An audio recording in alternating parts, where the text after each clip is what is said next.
recording. All right. Okay, let's see here. Oh, no, go away. I don't need that.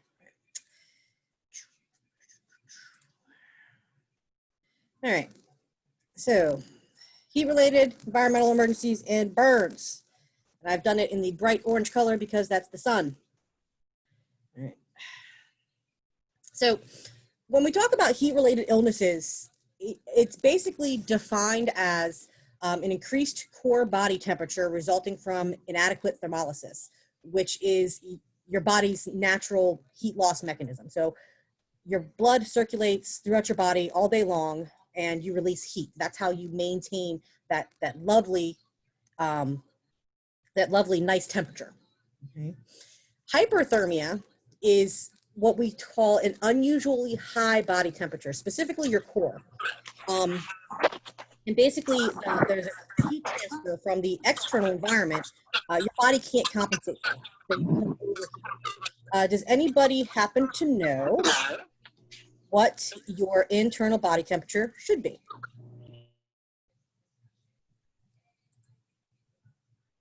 What's your normal body temperature? 98.7. There you go. Should be somewhere around 98.7. Okay, we've been talking about body temperatures for months because of coronavirus. That should have been an easy one, right? And it also can be caused by excessive generation of heat within the body, and a couple of things can actually do that. So it's not just exposure to heat. So different signs of thermolysis: diaphoresis, so you're going to sweat because your body is trying to get rid of that heat, and as your blood's circulating, it's releasing the heat into the skin and causing sweat, et cetera, et cetera. You're going to see that increased skin temperature, flushing. It can lead to altered mentation, and it can lead to altered mental level of consciousness. So lots of different things can happen when you can't get the heat out of your body. So things that predispose people to heat-related illnesses: one, the age. Both pediatrics and geriatric populations tolerate less variation in temperature. That's why the older people are always cold, right? No matter if it's 104 degrees outside. And that's something we see. And babies obviously can't regulate their temperature that well either. And then the health of the patient. Diabetics can actually become hyperthermic more easily than non-diabetic. Right? Different medications can mess with it. If you're on a diuretic, say you're on Lasix because you have CHF, you're trying to get rid of some fluid, you're predisposed to dehydration.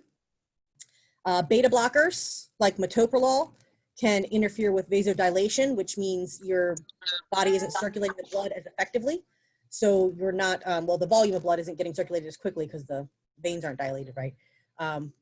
So you're not letting go of the heat. Any psychotropic or antihistamine can interfere with your central thermoregulation. So different medications, different predisposing factors can affect how well you release heat. And the last thing is acclimatization, and this is adjusting to a change in environment. So we're looking at not only length of exposure, but the intensity, and then different environmental factors like humidity and wind. If it's more humid, more soupy outside, you have a tendency to be warmer, not as much air transfer or flow. If you're outside for 5 minutes, that's different than outside for 50 minutes. So all these things change the risk of having a heat-related illness. So we're going to start off with the minimal one, okay? Preventative measures: make sure that people have adequate fluid intake. And thirst is insanely inadequate indicator of dehydration. If you are thirsty, you should have already been drinking. I need to keep that in mind. Allow time for a gradual acclimatization. You're going to have more perspiration with lower salt concentration, which is going to increase your body fluid volume. There's lots of different things that can go in there. And try to limit exposure to hot environments. Zoe, put the toy down. I do not need you squeaking in the background. Thank you. Sorry, my dog. All right. So heat cramps. This is the lowest level. You see muscle cramps, overexertion, dehydration, and presence of high atmospheric temperatures. Right. You'll see people sweating. They're losing electrolytes because it's not just water that comes out. Sweat has a lot of salt content, a lot of electrolyte balance in it. You may see intermittent cramping of your skeletal muscles. It can be painful, but it's not an actual heat illness. The first areas you're going to see affected are things like your fingers, your arms and legs, and your abdominal muscles. These people are going to be mentally alert, but they may be experiencing weakness, they may be dizzy, they may feel faint. Their vital signs should be stable, and their temperature should be normal to slightly elevated with warm, moist skin. Right? Easy to fix. Okay, remove the patient from the hot environment. Administer water or a sports drink. Do not give salt tablets. I've heard people say, oh, give salt. No, we don't do that. If the patient's unable to take fluids orally, you may be able to do an IV of lactated ringers. And this does lead to a risk for heat exhaustion or heat stroke.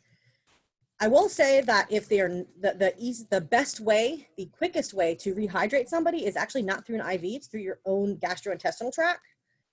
Sports drinks are key here. If you have somebody that's nauseous, don't give them straight water, because water actually increases the stomach acid production in your stomach, causing you to vomit. So you're going to vomit more if you try to rehydrate with water quickly if you're already nauseous. So the next step of this is heat exhaustion. This is a mild heat illness. It's an acute reaction to heat exposure. So you have, again, that loss of water and sodium with the vasodilation, because your body is trying to get rid of the heat. So there's more blood circulating. It's coming closer to the skin.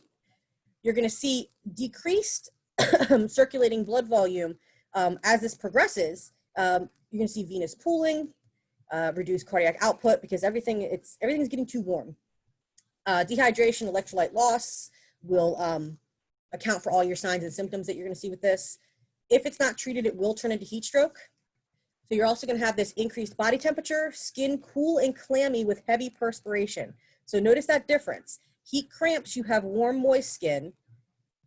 Heat exhaustion, cool and clammy with heavy perspiration, because you have lack of vasodilation and you're not getting the heat out. Right? Breathing is going to be rapid and shallow. They're going to have a weak pulse. This is the beginning of shock almost. Okay? Your body's not getting that heat out. Other things you may see: diarrhea, muscle cramps. They may lose consciousness. If you have signs of central nervous system symptoms like headache, anxiety, paresthesia, impaired judgment, we're going to treat them for heat stroke, because it's getting too late. Right? So treatment for this: step one, remove them from the environment. Put them in a supine position. Right? Administer water or sports drink. Do not administer salt tablets. If they're unable, we can do a lactated ringers bolus. Remove some clothing if they have a lot on. Fan the patient. Treat for shock. Symptoms should resolve with fluids, rest, supine posturing, and knees elevated. If they don't, this is predictive of an impending heat stroke, and we're going to be very aggressive in our treatments.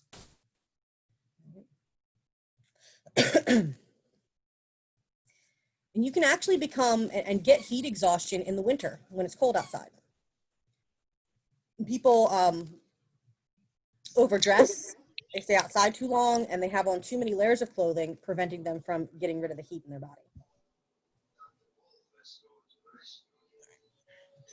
So heat stroke is the worst of this. This is a true environmental emergency.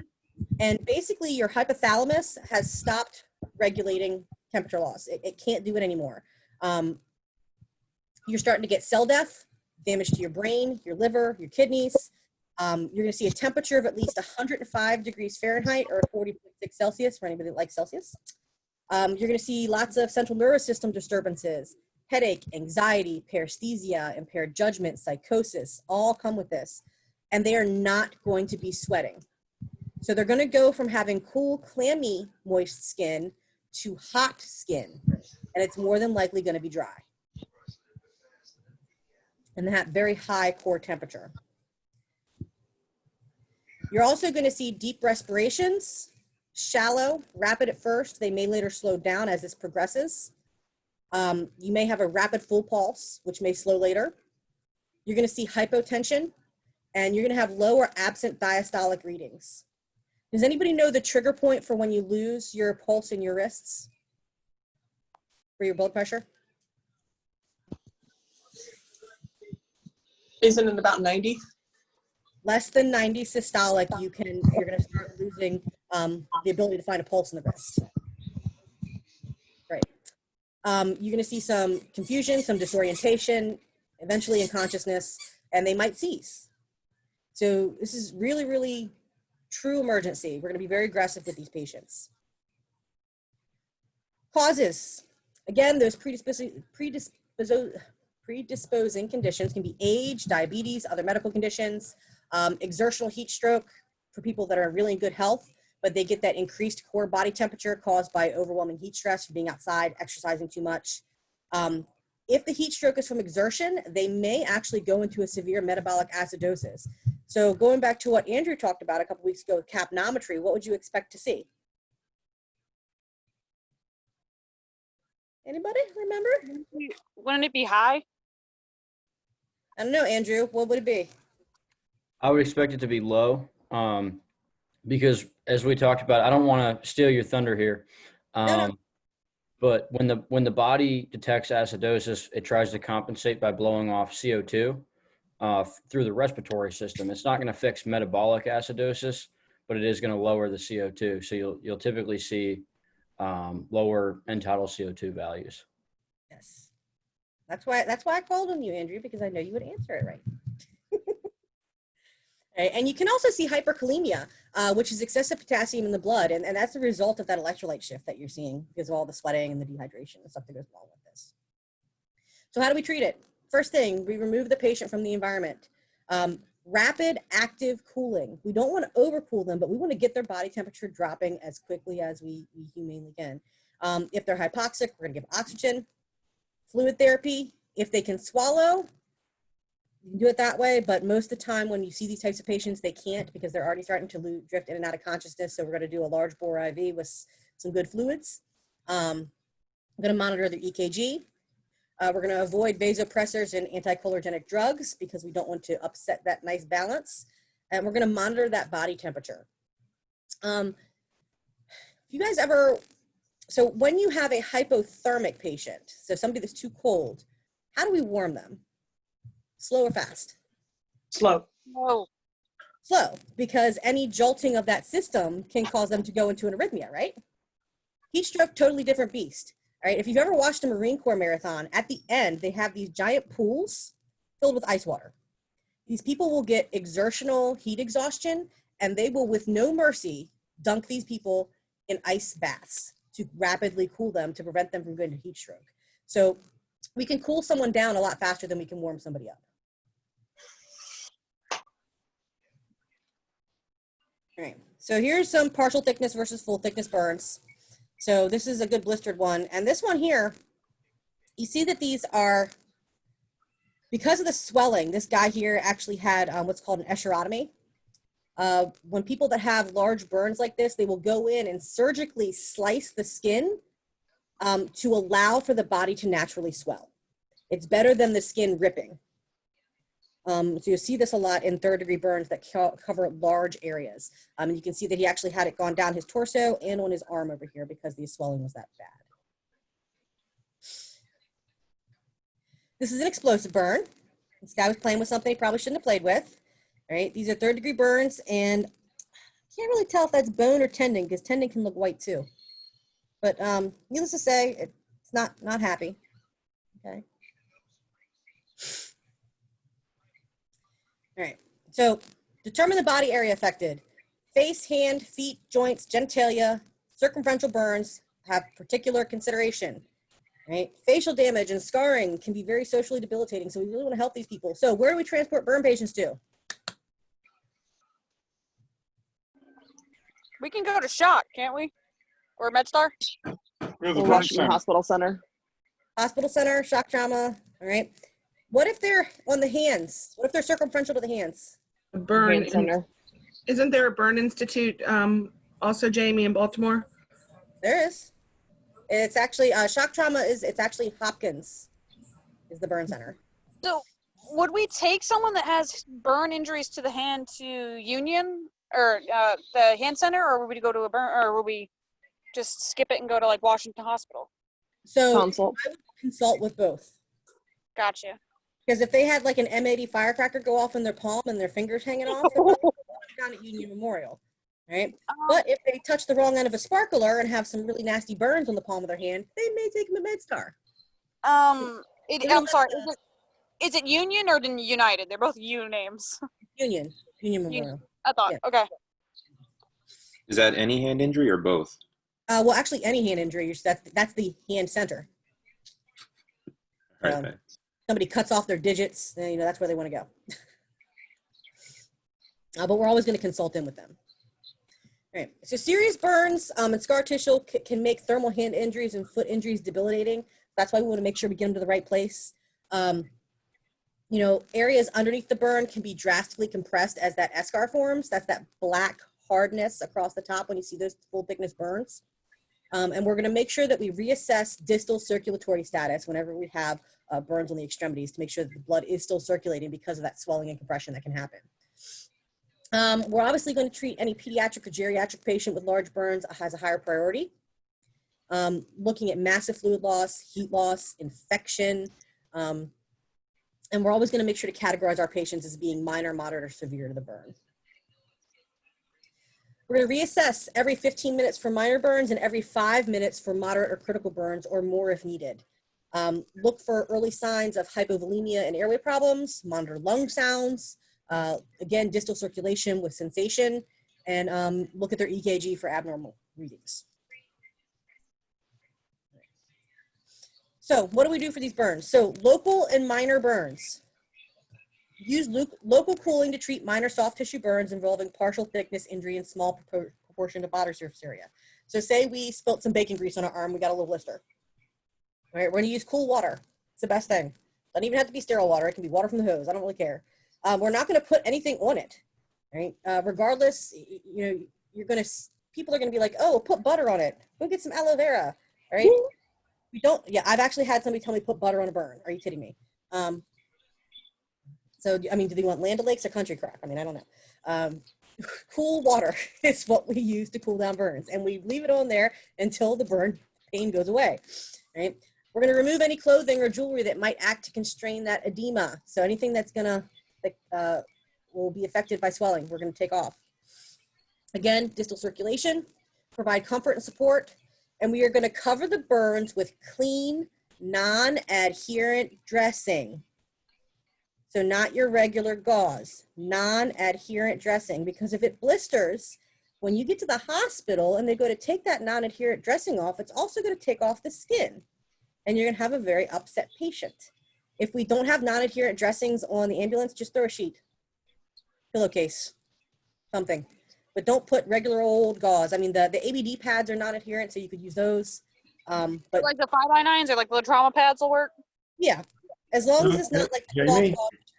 Jamie, there is one other thing that we have on the ambulance, which is extremely good. Oh, we got burn sheets. Mylar. Yeah, we got the Mylar burn sheets. Oh yeah. Yeah. Perfect. Yeah, but don't just open up a 4x4 and toss it on there, because your patient's going to be really ticked off if their skin gets ripped off. Right. It's very insensitive. For your moderate to severe thermal burns, dry, clean, non-adherent dressings or a clean sheet to cover those partial thickness. Keep them warm. I know that sounds funny. You're like, oh, wow, they have burns on both their legs. They should be hot. Actually, no, you've just taken away a large portion of the skin, which helps regulate your temperature. Severe burn patients can become hypothermic very quickly. So we're going to keep them warm. This is a perfect example for using those Mylar blankets to help retain body heat and to protect the area. Right. Aggressive fluid therapy can reduce the impact of fluid loss. So for my ALS providers, does anybody remember the Parkland formula? I hated this thing. It's body surface area times kilograms times 4, I think, and like you give half of that over the first 8 hours, and then the other half over the next 24. 15. Okay. You were close. You were close. You were darn close. I had to look it up because I had forgotten it. But the Parkland formula for our BLS providers, this is something that we use, the hospital uses, that we try to help them with when having large, massive burns. We want to make sure that we're not giving the patient too much fluid. So they have this neat little formula, and it's 4 mLs times the total body surface area times the body weight in kilograms. And that dictates how much fluid they should receive overall. Half of that goes in during that first 8 hours, and then the other half goes in over the next 16.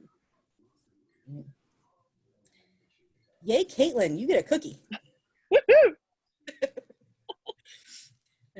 So other management of thermal burns, all right, they are quite painful. Pain is often paradoxical to the burn severity, right?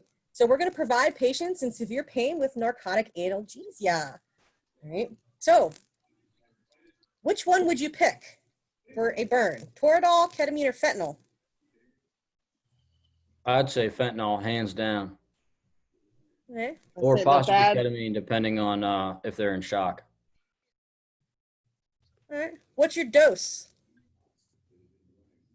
Ketamine's Would fentanyl's easy. It's 1 1 mic mic per per kilogram. kg. And Okay. then for ketamine, if it's depending on if it's IV or not, 0.02.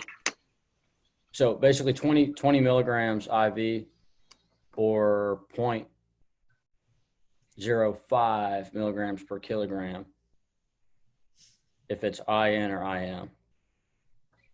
Okay. If I'm remembering it right. What about Toradol? That's something new. Would you consider Toradol for a minor burn? Starting in August, for one? I personally wouldn't. No? I don't think I would either. Yeah. It's too an intent. I mean, even a minor burn is extremely painful, and I would prefer to give them something which is going to kill pain. What other things do we like to do when we give people narcotics, especially IV narcotics? Share. Oh, sorry. Did I say I that? think they do frown upon that now. Well, we Okay. usually like to give a companion drug, which would be Zofran. right. We don't want them to have that nice fentanyl warmness and puke all over us. So we usually like to combo that up with some Zofran. So here's your burn protocol per Maryland. So they have an inclusion criteria. Basically, the primary objectives is to stop the burning process, establish IV access, avoid hypothermia, and transport patients quickly and safely to a burn center. That's the goal.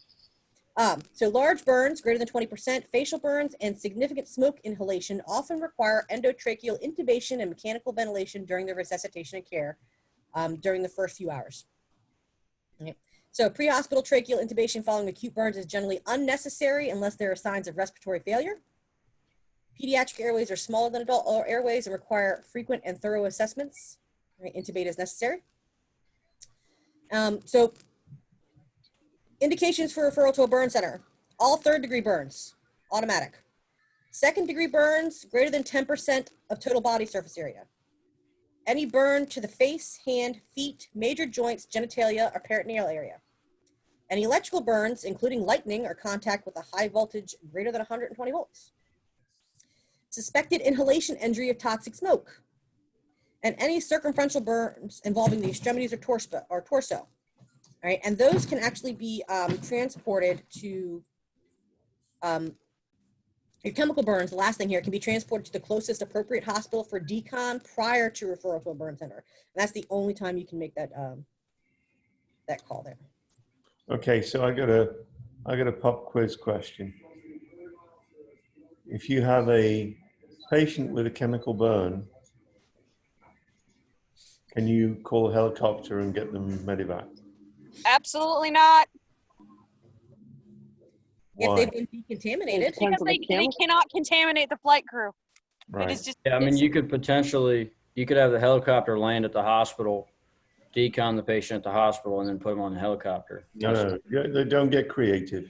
I mean, that's a straightforward question, which is no, you can't.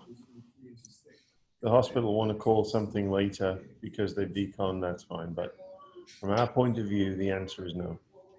If there's any contamination at all, it cannot be transported on the helicopter. So there's a couple other things here. Patients with burns and trauma should be referred to the nearest appropriate trauma center for initial care. So trauma center first over burn center. Any children who meet burn inclusive criteria who have not reached their 15th birthday go to a pediatric burn center. And if you have exposure to carbon monoxide, refer to carbon monoxide smoke inhalation protocol, which means we may need to take them where? To a hyperbaric chamber. Where is our hyperbaric chamber? Crap. I knew there was gonna be a follow-up. So there are My guess is two. gonna be Baltimore because everything's in freaking Baltimore. There are two that we can actually transport into. One I of say them the same is thing. Everything's in Baltimore. they have a multi-place chamber at Baltimore, which means they can take more than one patient. And the other place is actually Mount Vernon, over the bridge in What Virginia. the hell? Yeah. Where do They we have go? Now, I'm going to the presidential suite. We're gonna come see you, Tori. You Hell actually yeah. you have monoplace hyperbaric chambers at Charles Regional and at St. Mary's, but they are used for wound care purposes, not for emergencies. So in case anybody ever tells you there's a chamber at Charles Regional, there is, but you're not going to get inside of it. I guarantee it. So is it okay to like transport to out of state specialty centers? If you've consulted, Okay. I mean, have- they won't, you won't get permission to do that. No. Yeah, Okay. very, very, very unlikely. the only thing that I could see happening is if you were in Cobb Island and you had somebody that needed a chamber and there were no helicopters, and the difference between going to Mount Vernon or Baltimore shock trauma. That's the only maybe possible reason. But Maryland's going to take them before Virginia will. So do what's necessary to stop the burning process. If water is used to extinguish the fire, remove wet clothing and dry the patient to prefer hypothermia. Oxygen is a high concentration of oxygen as possible.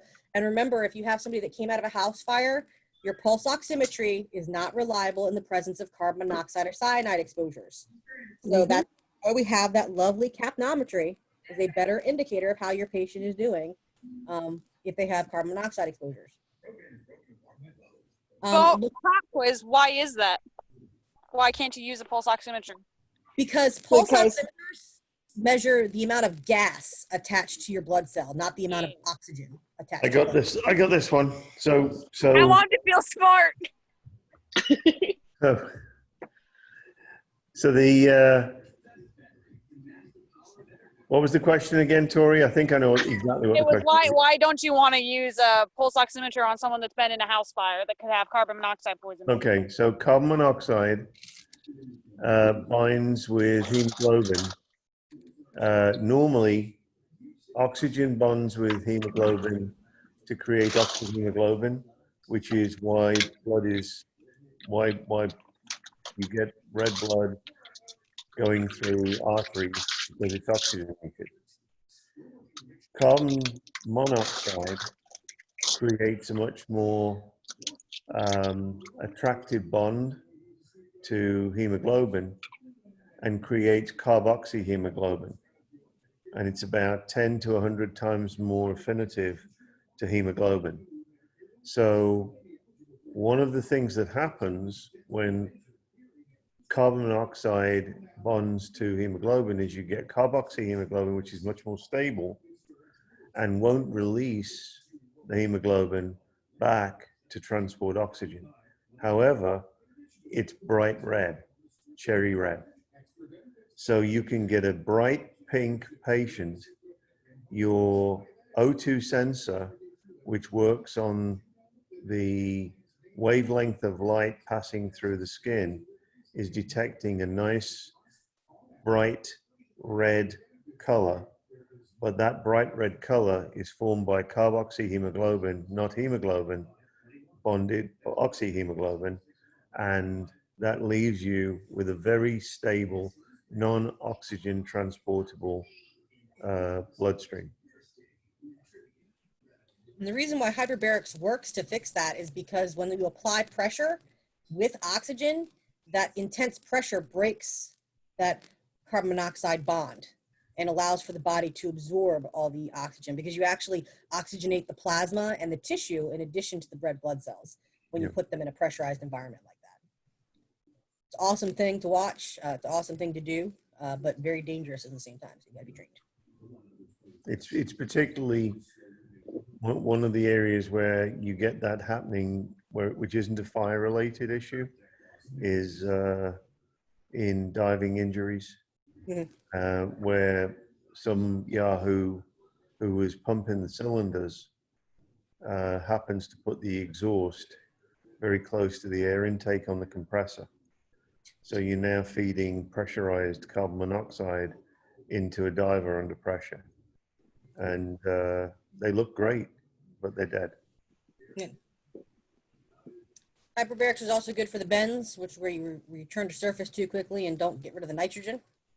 Good for wound healing, sudden sensorineural hearing loss. So we're gonna determine the body surface area, burn in depth, treat the associated trauma if there is any. Right? If the burns are greater than 10%, we're gonna follow that hypothermia protocol as well, because we wanna keep the patient warm. Removing all rings, bracelets, and other jewelry, anything that could be restrictive. Cover wounds appropriately with a clean sheet or mylar blanket. Sterile dressings are no longer recommended because they're going to scrub them down anyway. Right. Do not give anything by mouth.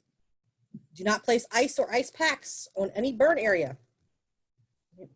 And consider utilizing aeromedical resource if the patient is more than 30 minutes from a burn center or hyperbaric medical specialty center by ground. So, IV with lactated ringers if appropriate. Opioid per pain management. All right, maximum dose of fluids is 2,000 mLs without medical consult. All right, for pediatrics, we're gonna do that of 20 milliliter per kilogram boluses. All right, so what kind of burn is this? First degree, second degree, third degree? Superficial first. There you go. That's a really bad sunburn. What about that one? Second degree. Oh, it's got some blistering going on there. Oh, Partial thickness. partial thickness, and there's a little blister going on there. There. So fireworks safety, just to give you guys some pointers and tips. Each year, fireworks can cause an estimated 15,000 fires, right? 8,600 trips to the emergency room. And these are your percentages. So 46% to the hands and the fingers, where you're gonna see your injuries, 17% to the head, face, and ears, eyes, 4% to the arms, 5% to torso, 11% to the legs. Sparklers, and I just learned this the other day. I didn't realize this. Sparklers can get up to 2,000 degrees in Fahrenheit. They're hot, hot, hot, right? This is where you see a lot of your injuries, is these little sparklers and bottle rockets and things of that nature. All right, so here's some good fireworks injuries. Okay. All right, so the guy on the left there, from my research and grabbing up my photographs, he was holding something he shouldn't have held that exploded. All right, probably one of those big old, not allowed firecracker things. And you can see there's his nail with no skin around it. That's the end of his finger. So I'm pretty sure those are gone. This guy here, this is a sparkler burn. Jamie, for the guy on the left, would it be appropriate to consider using a tourniquet for bleeding control? I mean, because there's no way you can just apply pressure because that's going to hurt more. He's not really bleeding. Yeah. Well, probably not at that point because he's at the hospital, but I mean, in the field. It would depend on the amount of blood that you saw. A lot of times when you have to think, when things get suddenly removed or cut off, your veins clamp. Right. So in an explosion situation, you may not see a lot of blood because Okay. that heat, that explosive, that cutting of or blowing up of the extremity, the veins, the arteries in the veins, they might clamp down.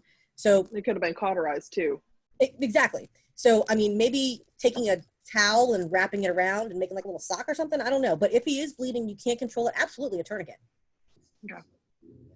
Maybe something in this situation that would be appropriate is maybe put a non-adhesive, wrap up your roll of gauze with non-adhesive like padding around it so it's in like a position of function, and then wrap a burn sheet around it. Just kind of preserve it the way it is and just get it to the hospital and make it look. Yeah, we're not going to try to nice. straighten the fingers or tape them together or anything like that. No. We're just let them go.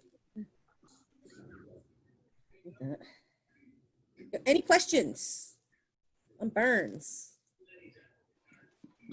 I did want to add something, only because I've been a victim of chemical burns being in the pools for so long.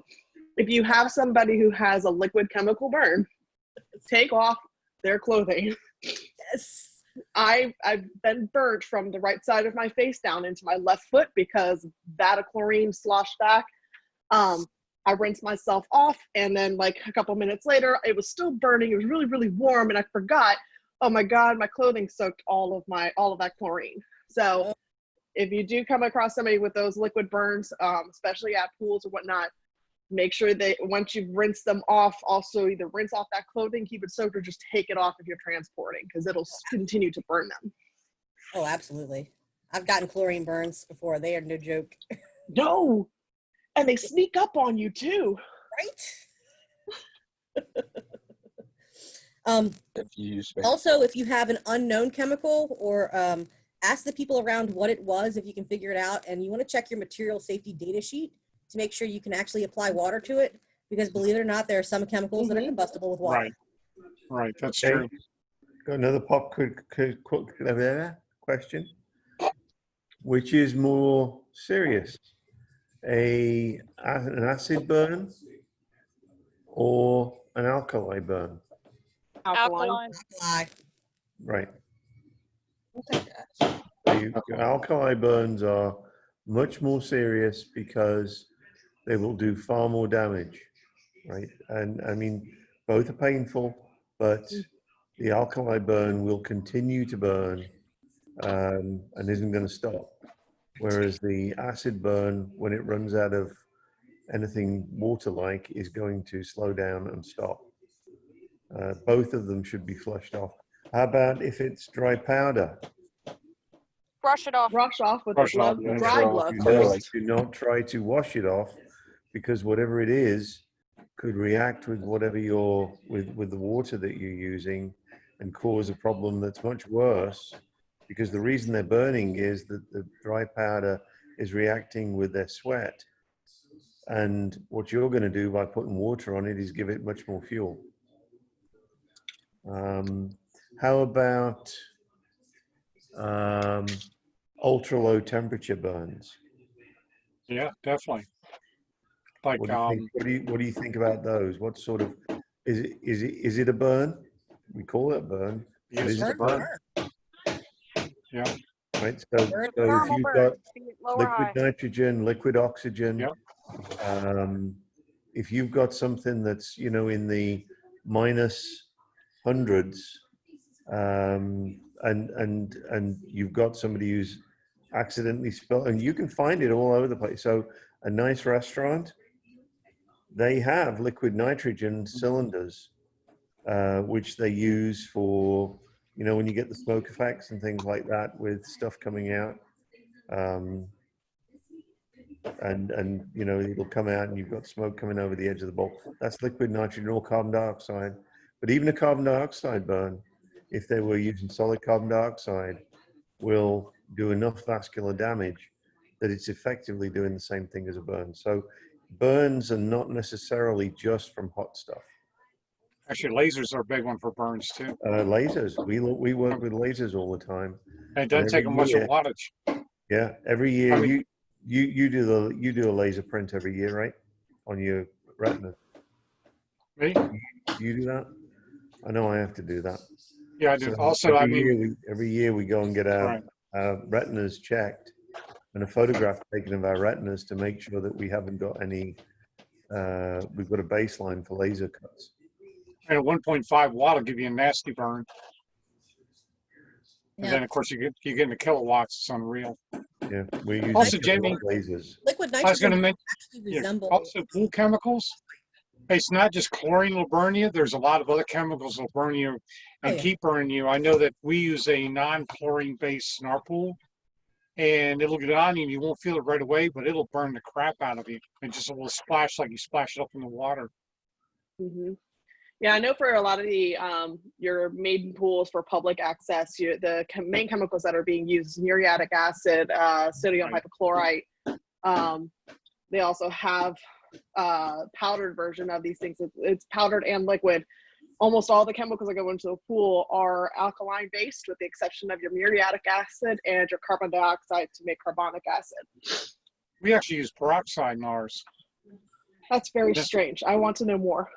And it gives you a nasty burn if it splashes up. It's a non-chlorine base. Yeah.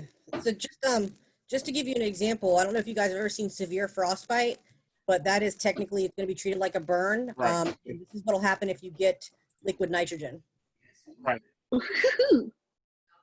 Those So toes Jamie- are going to fall off, just FYI. Busted teeth meme. So Jim, Yeah, let's go. I don't know what Can I else. ask you a question on the heat related? So we were always told to use coconut water.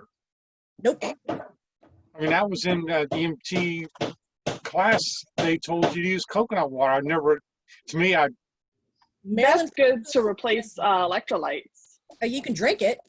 You're not going to use it on the burn. no, I meant for heat exhaustion. You can have them drink it, yeah. Okay. I mean, It's that's still, an electrolyte filled thing. So even, Okay. even without nauseous milk. right. Milk I is mean, appropriate because that is full of electrolytes.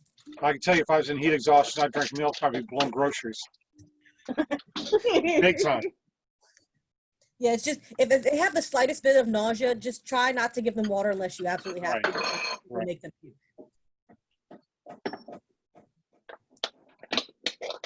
Any questions, comments, concerns? No. I'm That's fine. really good, Jamie. We really enjoyed that. Yeah, great job. Yes, excellent. Thanks, Jamie. So Jamie, next week is on stroke, right? Yeah, we're gonna do regular strokes next week. Okay, great. That's what I thought. I just keep track. Had a senior moment. But no, this is really good.